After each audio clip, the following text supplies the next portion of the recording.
Welcome back to the second part of the lecture of the continuous operation of a mixed bioreactor. In this particular lecture, we will be going through the mass balance on the growth limiting substrate, right? So we will perform the mass balance on the growth limiting substrate here, right? So let us apply the general equation of general mass balance equation on growth limiting substrate.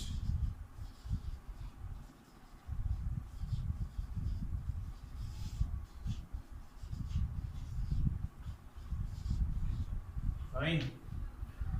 So let's begin from the Mi.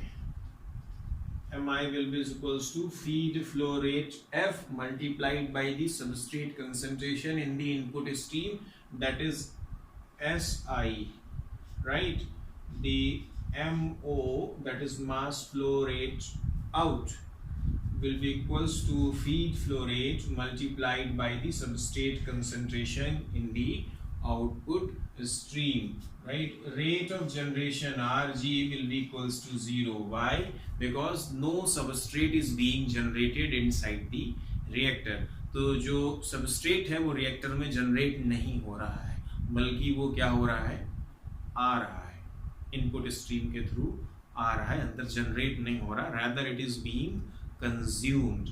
तो हमारे पास जो बचेगा वो क्या बचेगा, Rc will be equals to Rs, that is volumetric rate of substrate uptake multiplied by the liquid volume. तो जो हमारे पास Rc की वैल्यू होगी वो होगी Rc, that is rate of substrate consumption in the case when there is extracellular product formation and product formation is not directly linked with the energy metabolism. जब extracellular product बन तो रहा हो लेकिन जो production है वो energy metabolism से directly linked नहीं है, in that case the RC will be equals to Rs into B. Rs की जो यहाँ पे वैल्यू होगी, rate of volumetric rate of substrate uptake, इसकी जो वैल्यू होगी when there is extracellular product formation but the production or the product formation is not directly linked with the energy metabolism, right? तो यहाँ पे हमारे पास होगा mu upon y axis plus qp upon yps plus ms out of the bracket x. ये तो सिर्फ Rs की value है और Rc की वैल्यू क्या होती है, Rs into V, तो यहाँ पे हम लोग V भी रखेंगे. तो ये हमारे पास निकल के आई सारे टर्म्स की value.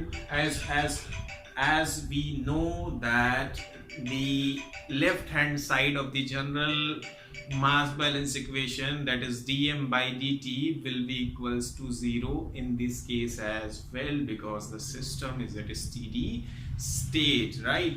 So we are going to write it as 0 is equals to mi. What is mi? F si minus mo fs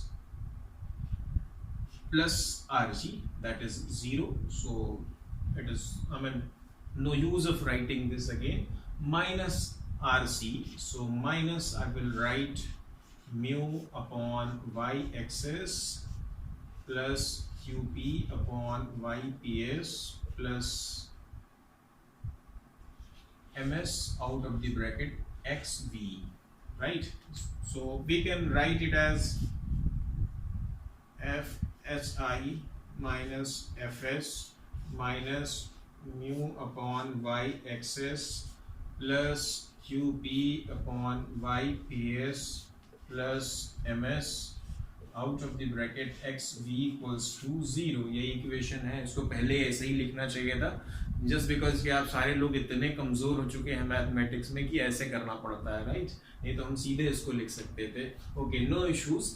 तो अभी हम लोग यहाँ पे क्या करेंगे, इस इक्वेशन को थोरली क्या करेंगे, v से डिवाइड करता है, right? let us divide the above equation by v। तो आप इसे क्या करिए, v से डिवाइड करिए। आप इसे v से डिवाइड करेंगे तो क्या हो जाएगा, f by V S I minus f by V S minus, अब आप v से जब डिवाइड करिएगा तो ये वाला v कैंसिल हो जाएगा, ठीक है। तो आपके पास यहाँ पे क्या बचेगा, mu upon Y X S plus QP upon Y P S plus M S out of the bracket x equals to 0, क्योंकि जब आपने v से पूरी इक्वेशन को डिवाइड किया तो x v बाई v आया तो v कैंसिल हो गया, इसलिए मैंने यहाँ पे उसे लिखा नहीं, सीधे x लिख दिया है। अब हम लोग यहाँ पे क्या कर सकते हैं, from the definition of the dilution rate we can put the value of f by v। तो हम लोग दो काम करेंगे एक साथ, इस वाले टर्म को एक तो हम लोग लेके जाएंगे राइट हैंड साइड को, और यहाँ पे जो f बाई वी है उसकी जगह पे हम लोग डाइल्यूशन रेट की डेफिनेशन से d डालेंगे। तो हम लोग यहाँ पे लिख सकते हैं DSI माइनस DES, यहाँ पे भी DS इक्वल्स टू, इस टर्म को उधर लेके गए, mu upon Y X S plus QP upon Y P S plus MS out of the bracket x। ये चीज हमारे पास यहां से निकल के आई, राइट। तो आगे what we are going to do, इसमें हम लोग इसको आइए सॉल्व करके देखते हैं।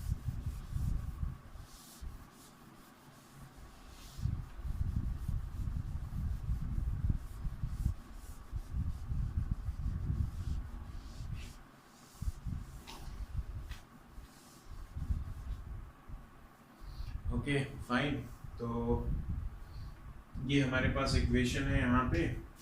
सो वी यहाँ से चलते हैं, तो यहाँ पे हम लोग कर सकते हैं d कॉमन ले लिया, S I minus S equals to, ये हमारे पास क्या रहेगा, mu upon Y X S plus QP upon Y P S plus MS out of the bracket. यहाँ पे देखिए एक जगह पे बाकी रह गया है जहाँ पे, तो आइए देखते हैं कि इस इक्वेशन को हम लोग फर्दर कैसे सिंप्लीफाई कर सकते हैं। तो इसको फर्दर सिंप्लीफाई करने के लिए हमारे पास यहाँ पे हम लोग इसको लिख सकते हैं DSI minus S equals to, ये जो म्यू है इसको भी हम लोग क्या लिख सकते हैं, D लिख सकते हैं, क्योंकि हम लोगों ने अज्यूम किया, plus QP upon Y P S plus MS out of the bracket x। तो ये हमारे पास यहाँ से निकल करके आता है। तो अभी हम लोग इसको और क्या कर सकते हैं, अगर हम लोग इस पे क्या करें कि x के लिए इसे सॉल्व करें, तो अगर हम लोग इसे x के लिए सॉल्व करेंगे तो आइए देखते हैं क्या होगा। x इज इक्वल्स टू हमको क्या मिलेगा, यहाँ पे x इज इक्वल्स टू हमें मिलेगा DSI minus S inside the bracket upon DY X S plus QP upon Y P S plus MS, और ये चीज़ हमको यहाँ पे मिलेगी अगर आप इसको यहाँ पे देख पा रहे होंगे तो, ठीक है। अगर इसी के साथ हम लोग ये मान लें कि there is no product synthesis or product is directly linked with the energy metabolism, तो अगर हम ये मान के चलें कि वहाँ पे कोई प्रोडक्ट सिंथेसिस नहीं हो रही, नंबर वन, और if there is product synthesis that is directly linked with the energy metabolism, if the product synthesis is directly linked with the energy metabolism, तो जो हमारा टर्म है ये टर्म हमारा क्या हो जाएगा, गायब हो जाएगा। ये कब कब गायब हो सकता है, if product formation is directly linked with the energy metabolism one, or if there is no product formation, no extracellular product formation। तो जब प्रोडक्ट फॉर्मेशन ही नहीं हो रहा होगा तो जो सेल है वो किस लिए इस एडिशनल सबस्ट्रेट को कंज्यूम करेगी, जहाँ पे QP क्या है, specific rate of product formation, और YPS क्या है, yield of product from the substrate. तो ये टर्म हमारा जो होगा वो गायब हो जाएगा इस इक्वेशन से, ठीक है। तो हमारे पास ये बचेगा x is equals to DSI minus S upon D upon Y X S plus क्या बचेगा, MS बचेगा। ये इतना टर्म हमारे पास बचेगा, ठीक है। और अगर हम लोग अभी क्या करें, फर्दर ये भी मान लें कि जो मेंटेनेंस रिक्वायरमेंट्स हैं वो भी क्या है, नेग्लिजिबल हैं, ठीक है। तो अगर हम लोग ये मान लें तो देखते हैं कि ये जो इक्वेशन है वो क्या हो जाएगी। तो हम लोग इसको यहीं पे देख लेते हैं। इफ मेंटेनेंस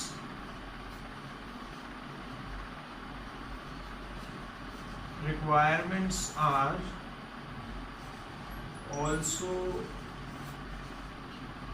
negligible, तो फिर क्या होगा, जो ms होगा वो ms क्या हो जाएगा, ms 0 हो जाएगा यहाँ पे।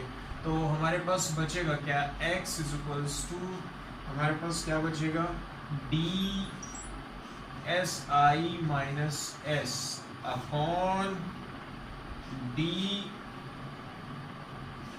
अपॉन वाई एक्सेस, ये चीज़ हमारे पास बचेगी। तो अगर हम इसे सिंप्लीफाई करेंगे तो देखिएगा कि ये d और d कैंसिल हो जाएगा, तो हमारे पास बचेगा x is equals to S I minus S और आउट ऑफ द ब्रैकेट बचेगा y एक्सेस। तो ये इक्वेशन आप यहाँ पे डेराइव करेंगे। अब इसमें आप कर क्या सकते हैं, इसमें जो आप फर्दर कर सकते हैं वो ये है कि आप s की वैल्यू उठा के रख दीजिए। अभी इससे पहले हम लोगों ने s की वैल्यू डिराइव करी थी, D K S, S is equals to D K S upon mu max minus D. तो हम लोग इसको जब यहाँ पे रखेंगे x is equals to S I ऐसा ही रहेगा, माइनस एस की जगह पे क्या रखेंगे, D K S upon mu max minus D, ये रखेंगे। और उसके बाद जो है ये y एक्सेस, ये हमारा ये है। तो ये आप जो है इक्वेशन डिराइव करेंगे, ठीक है। अब इसके आगे हम लोग के पास जो बचा हुआ है वो प्रोडक्ट का केस बचा हुआ है, राइट।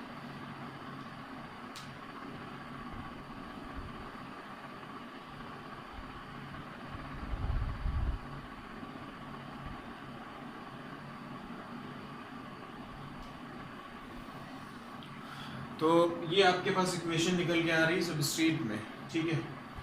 तो ये इक्वेशन कब वैलिड है, जब क्या हो रहा है कि मेंटेनेंस रिक्वायरमेंट नेग्लिजिबल है।